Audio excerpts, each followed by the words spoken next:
Vamos a leer entonces la palabra del Señor tal como está escrita, honrando a Dios el Padre, a Jesucristo su Hijo y al Espíritu Santo. Filipenses capítulo 1, versículo 1 dice así: Pablo y Timoteo, siervos de Jesucristo, a todos los santos en Cristo Jesús que están en Filipos, con los obispos y diáconos, con los obispos y diáconos. Oramos. Amado Padre, tú sabes, Señor, lo que nos ocupa esta noche, el tema tan importante que vamos a empezar a estudiar. Queremos, por favor, que nos guíes para poder entender todo de manera bíblica, para que los que estamos reunidos en este lugar también podamos aprender y al final aplicar esta enseñanza. Señor, abre nuestro entendimiento y que nuestro corazón también sea humilde en recibir, Señor, esta palabra. Queremos que obres de manera especial, de manera gloriosa, y que esta palabra pueda ayudar a esta iglesia a seguir estableciendo esos fundamentos para que pueda, Señor, edificarse conforme a las instrucciones de tu palabra. Ayúdanos, por favor, te lo pedimos en el nombre glorioso de Jesús, nuestro Señor y Salvador. Amén y amén. Muy bien, hermanos, les ruego su atención. Vamos a ver entonces, en primer lugar, la definición de la palabra diácono. ¿De dónde viene esta palabra? ¿Qué significa exactamente o bíblicamente la palabra diácono? Yo quiero decirles que no es lo mismo buscar, por ejemplo, en el diccionario de la Real Academia Española, la palabra diácono, a poder extraerla del idioma original de la Biblia. Porque si usted busca en un diccionario español, ahí le va a aparecer cierto concepto, pero se va a quedar corto con respecto a lo que bíblicamente significa. Porque abarca muchas cosas, hermanos, muchas cosas. Entonces, en el lenguaje original griego, que es en el que está escrito el Nuevo Testamento, la palabra que se traduce como diácono o diáconos viene de una palabra que obviamente es griega, que igual se pronuncia diácono, solo que está escrita con K. Es la única diferencia. Está escrita con K. Y es igual, es una palabra que no ha cambiado en su transliteración del griego al español. Es la palabra diácono. Y significa, esa palabra, servidor, siervo, sirviente o ministro. Repito, significa servidor, siervo, sirviente o ministro. Pero esa palabra ministro no tiene que ver exactamente con los pastores. Ya más adelante vamos a ver por qué. Entonces la palabra diácono, esa palabra griega, se traduce de esa manera, ¿verdad? Al español no cambia mucho, pero su significado bíblico, sí, hermanos, es diferente a lo que un diccionario pueda traducir, o a lo que algunas iglesias también o denominaciones entienden por diáconos. A veces se confunden los diáconos con los servidores y no es lo mismo. Ya vamos a ver eso más adelante.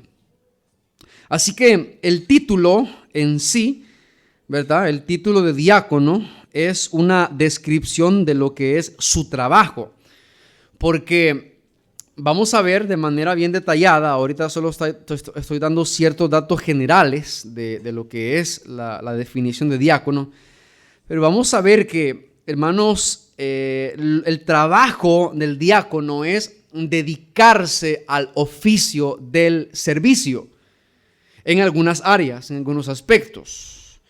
Pero vamos a ver también que no solo el diácono es el responsable de servir. De hecho, todos debemos servir en la obra del Señor, ¿verdad? Pero el oficio del diácono tiene un nombramiento especial, oficial, y tiene tareas asignadas y está enteramente dedicado, es su responsabilidad. Por eso la palabra diácono significa servidor, siervo, sirviente o ministro, ¿verdad? Se utilizan 3 palabras en las Escrituras que hacen referencia a este oficio. La primera que les acabo de mencionar, ¿verdad?, que es la palabra diácono. Pero, hermanos, también se utiliza otras palabras que principalmente se usan para la persona que ayuda a otros o que sirve a otros. Ya vimos primero la palabra diácono, pero también existe la palabra diaconeo, así como se escucha, siempre con K. La palabra diaconeo lleva acento en la E. Esa palabra diaconeo básicamente es un verbo, que lo que significa es servir, servir. Diaconeo, servir. Diferente a la palabra diácono que vimos al principio, ¿verdad? Que significa servidor, siervo, sirviente y ministro. Es decir, que la primera palabra que vimos apunta a la persona. Pero la palabra diaconeo es básicamente el verbo, la acción de servir. ¿Me están entendiendo? Si no anotan, no van a aprender, hermanos. El verbo entonces diaconeo significa servir, es la acción de servir. Y se traduce, por ejemplo, como ejercer el diaconado. Yo quiero que veamos 2 citas bíblicas. Primero vamos a ver la primera carta a Timoteo, capítulo 3, verso 10. Primera carta a Timoteo, capítulo 3, verso 10. Dice el versículo 10, y estos, hablando de los diáconos, estos también sean sometidos a prueba primero, y entonces ejerzan el diaconado. Ahí está la palabra diaconeo, es decir, ejerzan el servir, el servicio, ¿verdad? Entonces ahí está la palabra diaconeo. También en el mismo capítulo 3, versículo 13, dice, porque los que ejerzan bien el ¿qué? El diaconado, ¿verdad? El hecho de servir, ganan para sí un grado honroso y mucha confianza en la fe que es en Cristo Jesús. Cuando lleguemos a los requisitos de los diáconos, vamos a estudiar de manera detallada todas estas cosas.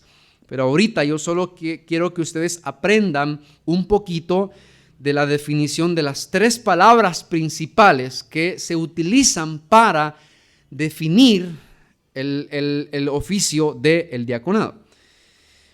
En el Nuevo Testamento también encontramos la palabra diaconía. Es otra variante. La primera que les mencioné fue diácono, la segunda diaconeo. Y ahora vamos a ver la palabra diaconía, que tiene acento en la I. Esa palabra diaconía se refiere, mis queridos hermanos, al oficio, ¿verdad? Al título. Podríamos decir que es parecido al verbo, ¿verdad? A la acción de servir, pero tiene cierta diferencia. La palabra diaconía se refiere al servicio y se traduce en algunos textos del Nuevo Testamento como socorro, distribución o servir a las mesas. Así se traduce la palabra diaconía. Como dijimos, se refiere al servicio, ¿verdad? Se refiere a esa acción de servicio. Se refiere o se traduce también como socorro o auxilio, podría ser, ¿verdad? También. En otros versículos, siempre en el Nuevo Testamento, se traduce como distribución. Y vamos a ver por qué se traduce como distribución. Y en otros textos se traduce como servir a las mesas o simplemente servir. Así que, hermanos, nosotros debemos aprender. Sé que ahorita ustedes podrá estar un poquito, ¿verdad?, quebrándose la cabeza de entender la diferencia de estas palabras y pensando por qué es necesario aprender todo esto, porque si no, no vamos a tener un entendimiento correcto de lo que es el oficio del diaconado. Por eso es que algunos se confunden, algunos no logran ejercer este ministerio como es, en lo que debe ser, ¿verdad? Algunos diáconos son utilizados para otros oficios o para otras tareas que no son quizás las tareas principales de un diácono. ¿Por qué? Porque a veces pues se confunden los términos. Por eso es importante. Entonces, para recapitular este punto, les he mencionado 3 palabras. La palabra diácono, que significa servidor, siervo, sirviente o ministro. Y les he mencionado la palabra diaconeo, que es el verbo servir. Y por último les mencioné la palabra diaconía, que se refiere al servicio, pero en algunos textos del Nuevo Testamento se traduce como socorro, distribución o servir a las mesas. Así se traduce esta palabra. Hay un ejemplo, o nosotros tenemos un ejemplo, mis queridos hermanos, por excelencia de un servidor. Y podría decirlo así, de un diácono, pero no un diácono cualquiera, sino el diácono por excelencia. Y ese diácono es Cristo Jesús. Ahora, yo no estoy rebajando a Cristo al hecho de decir que su oficio fue un diácono. No, su oficio fue rey y sacerdote. Esos son los 2 oficios principales de Cristo. En la cristología se estudia eso. Pero Cristo desempeñó un diaconado. ¿Por qué razón? Por la razón de que Él vino a servir. ¿Sí o no? Él vino a servir. Y su ejemplo de servicio es, hermanos, un ejemplo por excelencia. O sea, Cristo nos vino a demostrar y a enseñar cómo nosotros debemos servirnos los unos a los otros. Cómo debemos servir a los demás. Así que, hermanos, esa función de servicio o diaconado que el Señor Jesucristo desempeñó, lo hizo de una manera tan excelente, mis queridos hermanos, que de hecho fue un servicio sacrificial. Fue un servicio sacrificial. ¿Por qué razón, hermanos? Porque la entrega de Cristo en el servicio hacia los demás lo llevó hasta entregar su vida literalmente. Vamos a leer en Mateo 20:28. Mateo 20:28, hermanos. Vea lo que dice ahí la Escritura. Mateo 20, versículo 28. Y dice, como el Hijo del Hombre no vino para ser, ¿qué?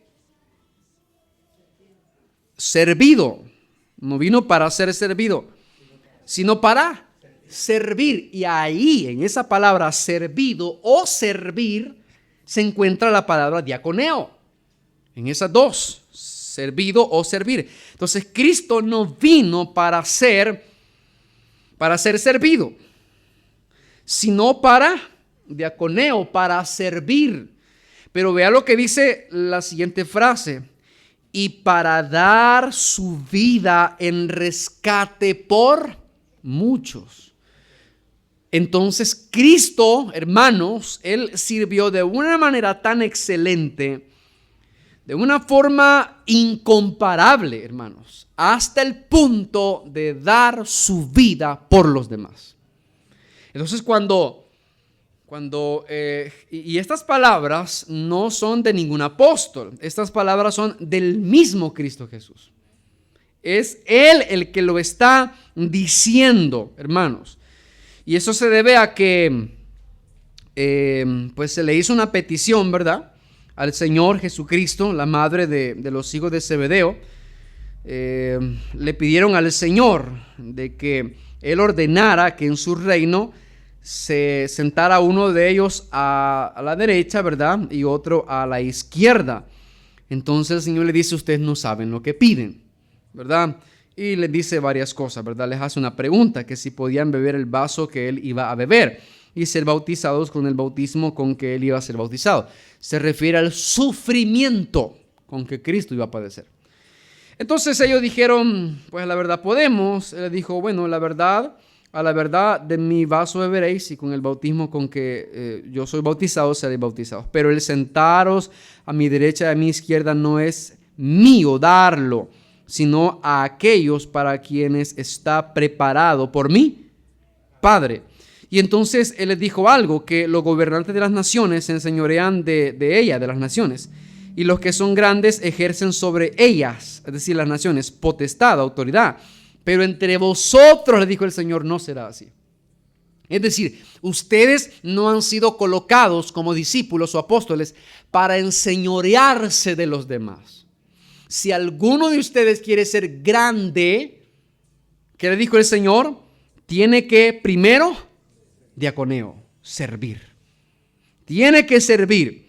El que quiera hacerse grande entre vosotros tiene que ser vuestro servidor. Porque Jesús no quería que ellos entendieran que el apostolado, y aquí incluye también el pastorado y cualquier otro oficio en la iglesia, se entienda como que es, hermanos, una posición para mandar, como una posición de rey o de capataz. No, ni los apóstoles, ni los pastores, ni los diáconos somos capataces. Todos somos servidores. Todos, servidores, que por supuesto Dios nos ha colocado en una posición para poder servir a través de los dones que Él ha dado a cada uno. Pero todos somos servidores. Si de hecho Cristo, como repito, también Él fue servidor. Si en el antiguo pacto Isaías habla del siervo de Jehová. ¿Y a quién cree que se está refiriendo? A Cristo. Así que, hermanos, aquí nosotros tenemos el ejemplo por excelencia de el diaconado. ¿Y lo encontramos en quién? En Cristo Jesús. Por lo tanto, todos debemos servir a la iglesia del Señor. Todos. Nadie puede decir, yo estoy aquí en el Evangelio, ¿verdad? Pero aquí me trajo el Señor para que ustedes me ayuden, para que ustedes me den consuelo, para que ustedes oren por mí, para que ustedes me den palabras de ánimo cuando me sienta desanimado, para que cuando tenga alguna necesidad económica me ayuden. Dios no nos pone en la iglesia a nosotros para ser servidos. Él nos pone para servir. ¿Me están escuchando, hermanos? Para servir, es decir, para que nosotros sirvamos a los demás. Por supuesto, los demás nos van a servir, pero nosotros no debemos tener esa mentalidad. Yo vine aquí para que me sirvan. No, debemos pensar al revés. Yo vine aquí para servir a los demás, porque es lo que Cristo hizo. O yo les pregunto, ¿somos nosotros mayores que Cristo?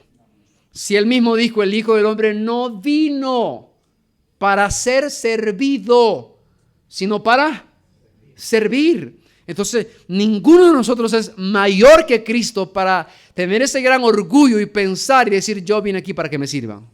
No, venimos al Evangelio para servir. Para servir. Y todos debemos servir a la iglesia.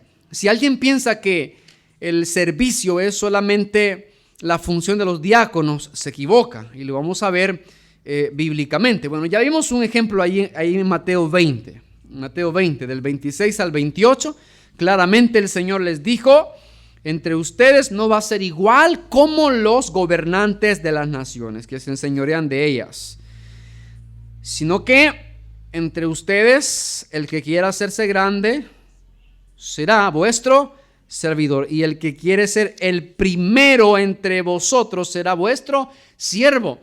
El Señor Jesucristo sabía, Dios sabe que el ser humano es así, que Él va buscando los lugares más importantes.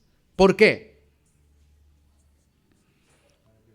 Para que le sirvan o para poder mandar, para comportarse como un rey.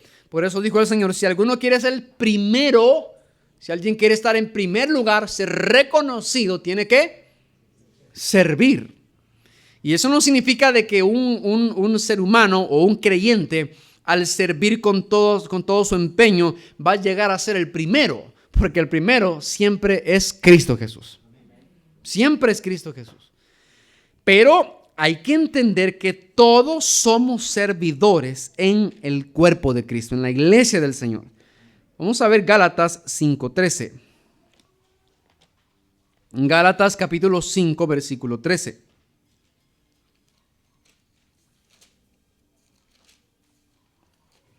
Vea lo que dice la palabra.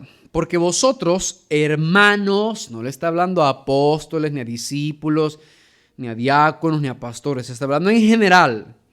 Gálatas 5:13. Porque vosotros, hermanos, a libertad fuisteis llamados. Fuisteis llamados. Solamente que no uséis la libertad como ocasión para la carne. ¿Qué dice luego? Sino servíos por amor los unos a los otros. ¿A quién les está hablando ahí el Señor? Sí, a todos. A todos. Él está diciendo, vosotros hermanos. Esta es una carta, recuerden, que se dirige a una iglesia, la iglesia de Galacia. Y a todos ellos Pablo les está diciendo, ustedes fueron libertados. A libertad fueron llamados, pero no usen esa libertad como una oportunidad para la carne, sino servíos por amor los unos a los otros. La iglesia es un lugar donde los que se congregan o los que nos congregamos venimos o estamos para servir a los demás por amor. Por amor.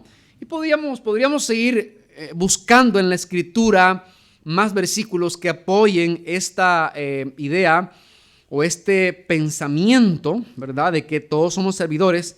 De hecho, hasta Pablo, mis queridos hermanos, hasta Pablo en una ocasión, en una de sus cartas, en la primera carta de Corintios, por ejemplo, él les dice a los creyentes, téngannos los hombres como servidores de Cristo. Primera de Corintios 4, versículo 1. Primera carta de Corintios, capítulo 4, versículo 1. Vea lo que dice. Así pues, téngannos los hombres. ¿Por qué? Servidores de Cristo. Servidores de Cristo. Y fíjese que ahí aparece la palabra administradores. Ya que no adivinan ustedes qué palabra está ahí. Esa palabra administradores, ¿qué palabra griega cree usted que se está usando ahí? Diaconía. Diaconía, porque los apóstoles eran esos diáconos en el aspecto de que Dios les había dado la palabra, les había derramado su gracia, el conocimiento, para que ellos pudiesen poner el fundamento o edificar sobre el fundamento que es Cristo. Entonces ellos estaban sirviendo a la iglesia a través del ministerio apostólico. Los pastores también servimos a la iglesia a través del ministerio pastoral. Los diáconos, en su caso, sirven a la iglesia a través del oficio del diaconado. Pero al final todos somos servidores. Todos somos servidores. Hay otra responsabilidad, si lo podemos decir así, que a veces se asigna en las iglesias y es de los servidores o lo que también se conoce como ujieres. Yo pregunto, ¿cuál es la función de ellos?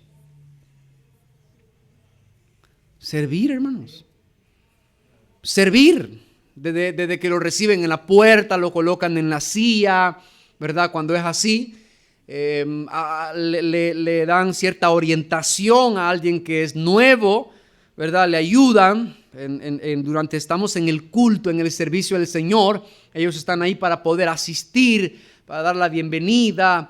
Ellos son servidores, hermanos.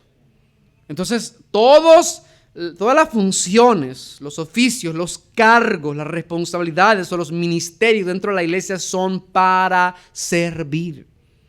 Son para servir. Aún los dones. ¿Para qué cree que son los dones? ¿Para que yo me sirva de ellos a mí mismo? No, es para ministrarlo a los otros, dice la palabra.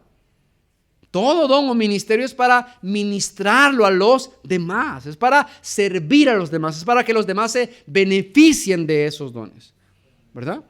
Entonces, al final, hermanos, entendemos, concluimos que todos debemos servir en la iglesia. Así que si alguien tiene esa idea de que no, yo no puedo hacer nada, ¿verdad? Quítese ya de la cabeza eso. En algo tiene que servir. En algo tiene que servir, porque para eso el Señor lo llamó. Así fue siempre. Cuando Cristo desempeñó su ministerio terrenal. ¿Se acuerdan ustedes cuando la suegra de Pedro estaba enferma? Y Cristo llegó a la casa, oró por ella, se le fue la fiebre. ¿Y qué hizo inmediatamente esa mujer? A servirles. En ese caso, pues, les iba a servir las cosas de la casa, la comida y todo lo que implica, ¿verdad? Entonces, hermanos, todos somos servidores. Todos tenemos que buscar una oportunidad para servir. Lo que pasa es que nosotros somos así, que nos quedamos con los brazos cruzados y esperando que alguien tome acción.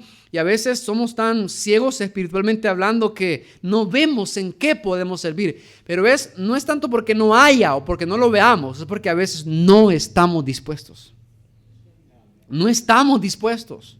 No queremos, ¿verdad?, servir a los demás. Por lo tanto, hermanos, es importantísimo entender esto. Así que, pero eso sí, el hecho de que todos seamos servidores, según el don, talento, ministerio o oficio que se le haya sido asignado, pero es importantísimo que se designen personas que se dediquen oficialmente al servicio de la obra o al oficio del diaconado. Tienen que haber personas que se les asigne esa responsabilidad. Y no es simplemente por sugerencia, es que es una necesidad. Y ya lo van a ver ustedes por qué es una necesidad. Así que hemos visto, en primer lugar, la definición de la palabra diácono. Vamos a ver, en segundo lugar, el origen del oficio del diaconado.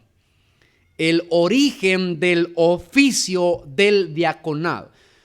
¿Cuándo se originó? ¿Cuándo se dio? ¿Por qué razones se dio o se designó este oficio del diaconado? Bueno, hermanos, el origen de este oficio fue allá en Hechos capítulo 6, verso 1 al 7. Hechos capítulo 6, versículo 1 al versículo 7. Ahí, en el contexto de la iglesia primitiva, cuando el evangelio se iba expandiendo y la iglesia, por ende, iba creciendo en número, se hizo necesario que se designaran diáconos. Es la primera vez en Hechos capítulo 6 donde se nombran diáconos.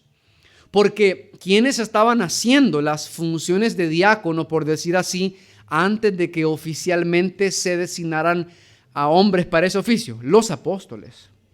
Y quiero que vayamos a Hechos capítulo 6, versículo 1 al versículo 7. Vea lo que dice la palabra, hermano. Hechos capítulo 6, versículo 1 al versículo 7.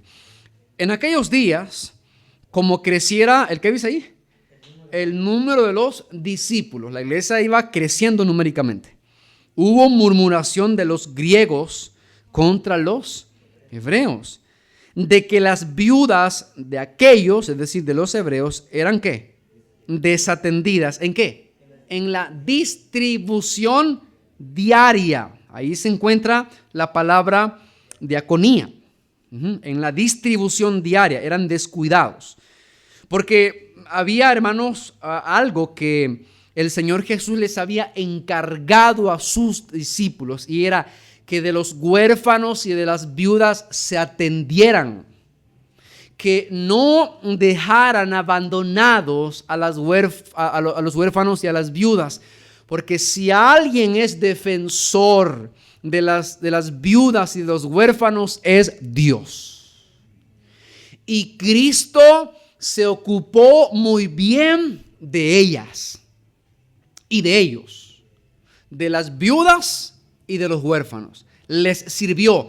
Y cuando Él iba a ascender al cielo, Él les encomendó. Pablo dice en una de sus cartas que el Señor les había encomendado ocuparse de ellas. Y Él dice, y nosotros hemos tratado de hacer eso con diligencia.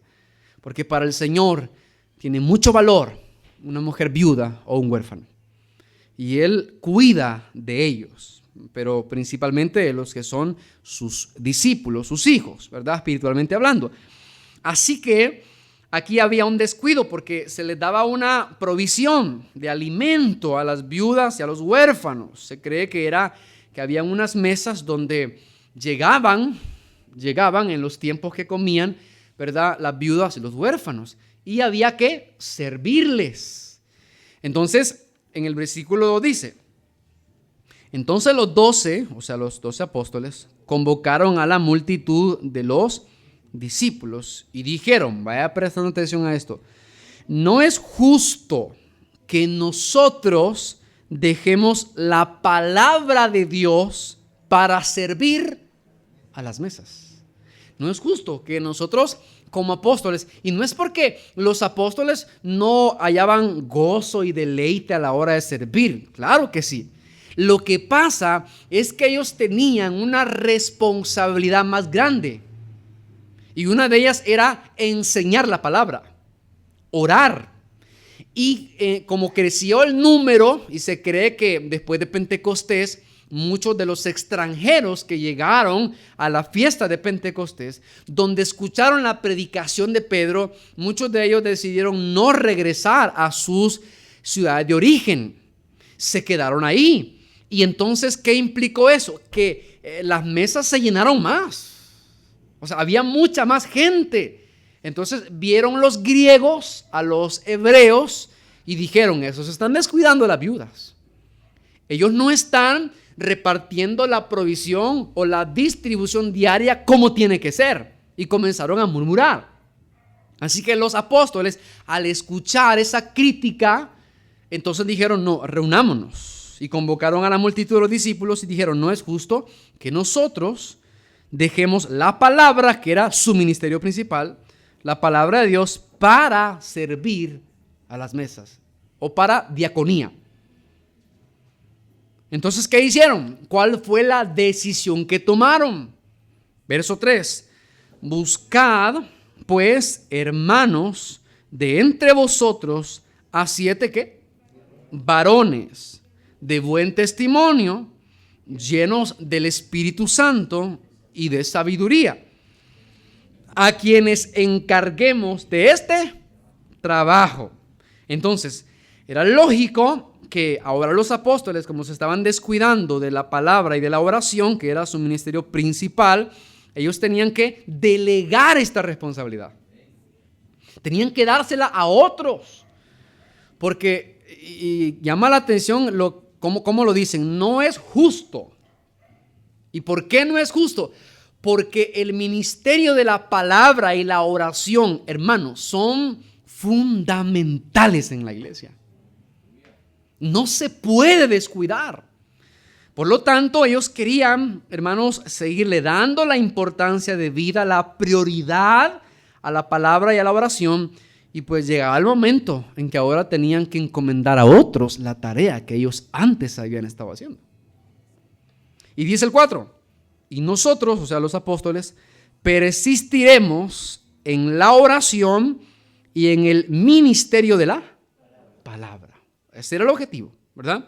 Luego en el verso 5, agradó la propuesta a toda la multitud y eligieron a Esteban, un varón lleno de fe y del Espíritu Santo, y no es que solamente él era lleno del Espíritu Santo, a Felipe, a Prócoro, a Nicanor, a Timón, a Parmenas y a Nicolás, que era un proselito de Antioquía, a los cuales presentaron ante los apóstoles, o sea, la iglesia, los discípulos, se los presentaron a los apóstoles, porque los apóstoles le dijeron a los discípulos, ustedes escojan entre los hermanos. Entonces, fueron, ¿verdad? Ya les había dado Pablo ciertas instrucciones, ciertas cualidades, ciertos requisitos, y les dijo, ustedes escojan, ¿no? Y cuando los habían escogido, se los presentaron a los apóstoles. Se los presentaron a los apóstoles, quienes orando, los apóstoles, les impusieron las manos. ¿A quién les impusieron las manos? A los que habían elegido como diáconos. ¿Para qué? Para poder designarles oficialmente la función o el oficio de diácono. Y dice el versículo 7, mire lo que esto ocasionó, el efecto positivo. Y crecía la palabra del Señor, y el número de los discípulos se multiplicaba grandemente en Jerusalén. También muchos de los sacerdotes obedecían a la fe. Pero ¿por qué es que creció la palabra del Señor? Porque los 12 apóstoles se dedicaron a la palabra y a la oración. Pero si ellos hubiesen, hermanos, seguido desempeñando la diaconía, la distribución diaria para las viudas y los huérfanos, ¿usted cree que la palabra hubiese avanzado como tenía que avanzar? No. Entonces, por eso ellos tenían que descargarse de esa responsabilidad y otorgárselos a otros. Entonces, hermanos, aquí es donde se origina este oficio del diaconado, aquí en Hechos, ¿verdad? Capítulo 6. Versículo 1 al versículo 7, donde nosotros hemos leído y he explicado yo brevemente. Entonces, para prevenir todo desorden o descuido de este tipo en el futuro, los 12 convocaron a la multitud de discípulos para decirles que era irrazonable y que no era justo también que ellos tuvieran que dejar de realizar las tareas más importantes, que es orar y predicar el evangelio, ¿verdad?, por atender un asunto de esa naturaleza.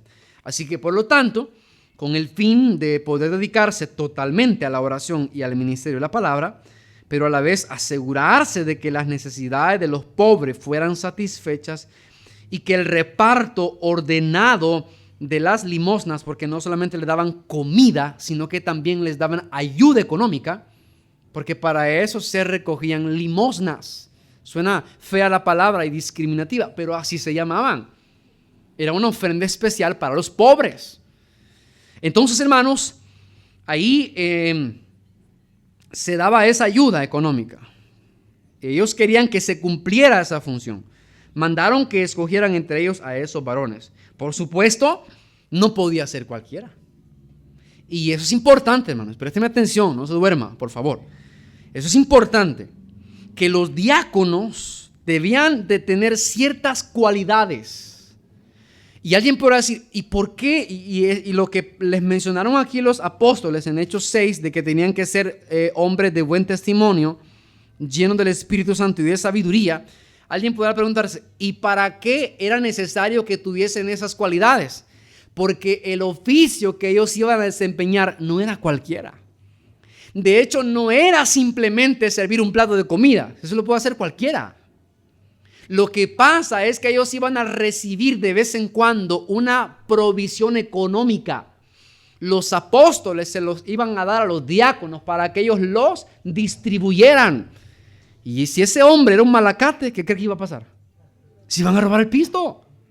Por eso tenía que ser hombre de buen testimonio y lleno del Espíritu y la palabra.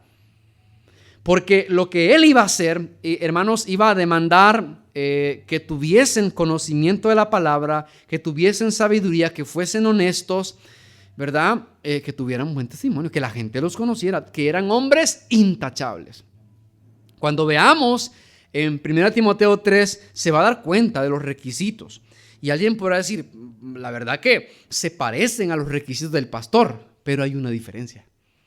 Hay una diferencia, pero eso sí, las exigencias o por decir así las cualidades o las calificaciones de un diácono son altas. Son altas. ¿Por qué? Porque no es cualquier servicio. No es el de un ujier. No es el de un ujier, sino que va mucho más allá. Por lo tanto, todo tiene su razón de ser. No era cualquier persona. No, es que vemos, ¿verdad?, que tiene cara bonita. No es por eso. Es que él se expresa bien. No es por eso tampoco. Si de hecho no es su función principal enseñar, el del diácono. Ahora, si el Señor le dio el talento, esa es otra cosa. Pero su función no está enfocada en la enseñanza como sí la está en el pastor. Así que vamos a ver más adelante todo eso. Pero yo quiero que entendamos nosotros muy bien, hermanos, esto. Que ellos debían ser personas de buen testimonio, llenos del Espíritu Santo y de sabiduría. Y así lo hicieron los discípulos, ¿verdad? Esta es, en resumen, la historia de la primera ordenación de diáconos, dado que este caso fue el primero de este tipo y llegó a ser la regla y la norma de lo que debían seguir haciendo después, ¿verdad? La iglesia del Señor. Así que ahí en Hechos, capítulo 6, hermanos, nosotros podemos ver el origen del oficio del diaconado. De aquí en adelante, oiga bien, de aquí en adelante se comenzaron a establecer diáconos en todos los lugares donde la palabra de Dios era predicada y ahí se asentaba una congregación. Se designaban ancianos, porque es otro de los oficios también que lo comenzamos a ver de aquí en adelante, ancianos, y no se refiere solo al hecho de personas que tengan canas, ¿verdad? Sino que se refiere al hecho de los ministros, a los pastores, que se traduce como obispos, ¿verdad? En otras versiones o en otros textos del Nuevo Testamento. Entonces, hermanos, más adelante vamos a ver el oficio esencial del diaconado y vamos a ver luego los principios bíblicos para la ordenación. Pero solamente quiero adelantar un poquito. No me voy a extender mucho en esta parte porque vamos a ir pausados, ¿verdad? Vamos a ir aprendiendo bien, como dicen, digiriendo bien este alimento, ¿verdad? Para que verdaderamente lo podamos entender. Y no solamente eso, sino aplicarlo como debemos aplicarlo. Pero el ministerio esencial del diácono es ayudar al pastor.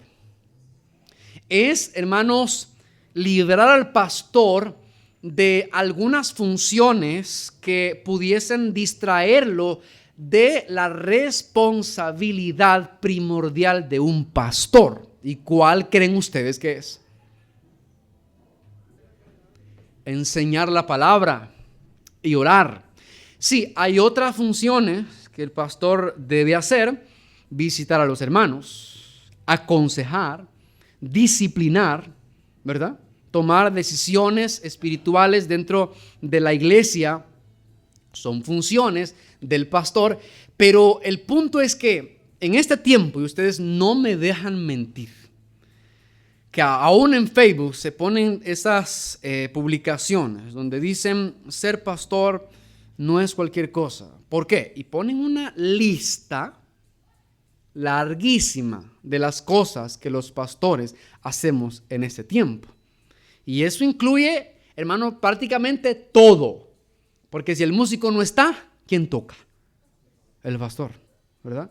Si no hay quien colabore con el sonido, ¿a quién le toca? Y como eso así es, ¿verdad? Ay, que el pastor haga, pues si para eso el Señor lo llamó, ¿verdad? Si de repente por alguna razón alguien no puede hacer el oficio en la iglesia, pastor, fíjese que no van a poder llegar. ¿A quién cree usted que le toca? Al pastor. Si en una iglesia donde hay un grupo de alabanza o a alguien se le designó un privilegio de alabanza y se enfermó o por alguna causa no llegó o simplemente no quiso llegar, ¿a quién le toca cantar? Y esos son pocas cosas de toda la lista larga que a veces se hace. Ahora, yo les pregunto, por lo que dijeron los apóstoles en Hechos capítulo 6, ¿es justo o es, más bien dicho, provechoso para la iglesia que un pastor haga toda esa lista de cosas? Exactamente. Por eso es importante designar oficiales en la iglesia. Eso no implica que, bueno, el día que se elijan diáconos, vaya, de aquí en adelante ellos van a hacer la limpieza toda la semana. No, hermano, no piensen eso. No es así, porque repito, todos debemos servir en la iglesia. Amén, hermanos. Todos debemos servir en la iglesia. Y debemos buscar la oportunidad para servir. Entonces, claro, y no es, hermanos, para que no me malinterpreten, no es una queja, no es que uno como pastor diga, no, eso no lo voy a hacer, no me gusta. La mayoría de cosas que nosotros hacemos, hermanos, procuramos hacerla con dedicación, con amor. ¿Para quién? Para el Señor. Porque nuestro trabajo es para el Señor, hermanos. Pero ¿y si no está el que tenía que hacerlo, hermanos? ¿Usted cree que le vamos a ir a decir a la otra iglesia, hermanito, usted no puede venir a ayudar porque el diácono de aquí no está? O al que le tocaba la limpieza no pudo venir. ¿Usted cree que le vamos a ir a decir a otra iglesia? Obviamente que no, hermanos. ¿O usted cree que todos están dispuestos a cualquier hora y cualquier momento para que el que no pueda desempeñar su responsabilidad, ahí hay 10 disponibles? Todos estamos ocupados en nuestras responsabilidades y eso lo entendemos, eso es normal. Todos ustedes tienen su trabajo, los que son padres tienen que cuidar a sus hijos, si tienen cónyuge, tienen que cuidar de su cónyuge y hacer oficio en la casa, las hermanas y todo. Y a veces hasta los varones también tienen que hacer oficio en su casa. Entonces, nuestra agenda de todos está apretada. Y si de repente alguien por alguna razón va a faltar a hacer la limpieza, el pastor empieza, hermanita, ¿cree que me puede ayudar? Ay, pastor, me hubiera avisado unas 4 horas antes. Vale, gracias, hermana. Dios le bendiga. Yo sé que no puede, está ocupada. Y le hablamos, hermano, ¿usted cree que puede echarme la mano? Fíjese que estoy en el trabajo, hermano, y no sé a qué hora voy a salir. Va, hermano, gracias. O sea, quizás después de unos 10 intentos tal vez logramos a alguien, ¿verdad? Encontrar a alguien. Pero, hermanos, la función de servir es de todos, pero si es necesario, es indispensable que en la iglesia se establezcan oficiales que se encarguen de otras tareas que son importantísimas, que las vamos a ver en detalle más adelante, para que el ministerio de la palabra y el de la oración pueda ser dedicado y la iglesia fructifique, la iglesia avance. Correcto. No se interrumpa, ¿verdad? Ese avance de la predicación o la enseñanza. Porque, hermanos, en serio les digo, es algo tan comprometedor, tan delicado la enseñanza de la palabra. Porque enseñar la palabra no es cualquier cosa. Hermanos, claramente dice Santiago, no os hagáis maestros muchos de vosotros sabiendo que recibiréis mayor condenación. Se está refiriendo al hecho de hablar apresuradamente y aconsejar cuando nosotros no estamos viviendo aquello que tenemos que vivir. Pero ese texto también aplica para los pastores. ¿A quién cree ustedes que serán los primeros a quienes el Señor va a pedir cuentas cuando estemos en el tribunal? Y la medida o la vara con la que Dios va a pedir cuentas o a medir el servicio de los pastores es mucho más alta que la de ustedes que están ahí sentados. Mucho más alta. Y vuelvo a repetir, no es una queja. No me van a salir diciendo el pastor se quejó ahora con nosotros. No, hermanos. Solo es una manera de poder hacerlos razonar a ustedes. Y que vean por qué es necesario establecer oficiales dentro de la iglesia. Y por qué es necesario también que usted que está sentado, y quizás usted no va a recibir un cargo oficial como diácono, también salga de aquí entendiendo de que ha venido aquí a servir. Y debe buscar en qué puede servir en la iglesia para que ayude a la iglesia, para que la iglesia pueda avanzar. Así que, mis queridos hermanos, aquí empezamos, es la primera parte de la enseñanza del oficio del diaconado. Vimos la definición de la palabra diácono y vimos el origen del oficio del diaconado. El próximo jueves, si Dios nos lo permite, vamos a ver el oficio esencial del diaconado y luego vamos a ver lo que es los principios bíblicos para la ordenación de los diáconos. Así que oremos y damos gracias a Dios por su palabra.